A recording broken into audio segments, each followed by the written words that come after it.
Have you ever noticed how much energy it takes to keep holding on to something that keeps hurting you? You replay conversations. You question your worth. You carry emotional weight long after the moment has passed. Overthinking, rejection, burnout, they don't just come from what happened. They come from what we keep holding.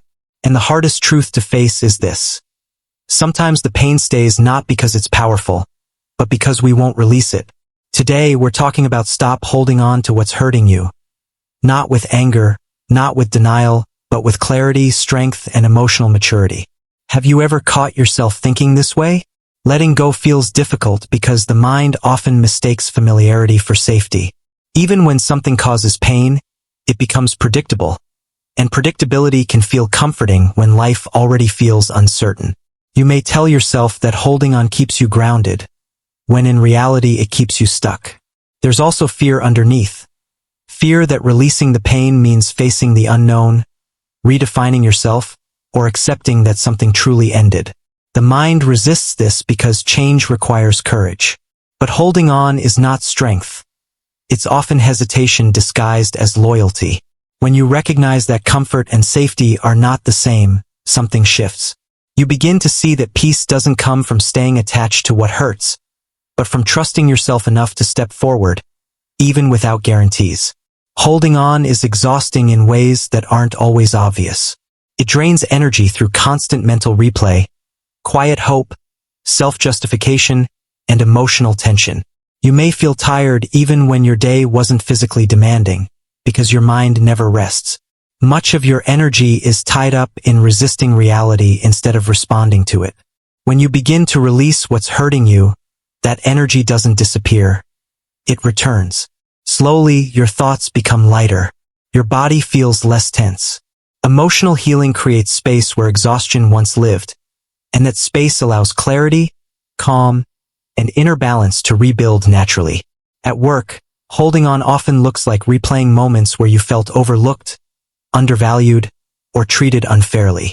You continue doing your job, but mentally you're still stuck in what should have happened or what someone else should have recognized. This attachment quietly drains focus and motivation. The issue isn't responsibility or ambition.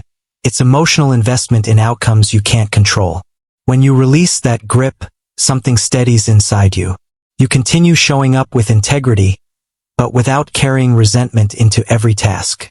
Your effort becomes cleaner, your stress decreases, and your sense of dignity no longer depends on external approval. Letting go in this context doesn't mean lowering standards. It means protecting your mental clarity so your energy serves progress, not frustration. When trust is broken, the pain often lingers because the story feels unfinished. You replay conversations, search for meaning, and wonder what you missed.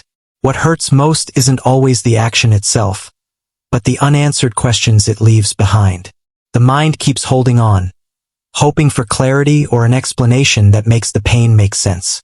But healing doesn't always arrive through answers. Sometimes it comes through acceptance, acknowledging that not everything will be resolved in a way that feels fair. When you stop demanding closure from the past, emotional healing begins. The weight eases, and you regain peace without needing anyone else to change.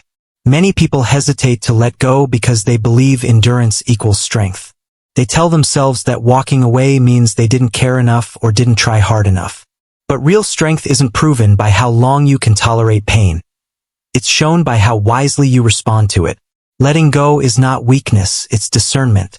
It's recognizing when effort has turned into self-harm.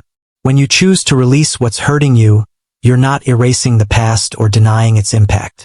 You're honoring your well-being and choosing self-respect over struggle. This decision takes courage because it asks you to stop proving your loyalty through suffering. Over time, this choice builds inner peace and resilience, allowing you to move forward without carrying emotional weight that no longer serves your growth. Overthinking is one of the most powerful ways pain stays alive. The mind revisits the same moments, replays the same words, and imagines different outcomes, hoping to fix what already happened. But overthinking doesn't heal, it rehearses pain. Each mental loop reinforces stress and keeps the nervous system on alert. The more you analyze, the more exhausted you become. Healing begins when you interrupt this cycle and gently return your attention to the present. Grounding yourself in what is real now, your breath, your surroundings, your next small action, gives the mind permission to rest.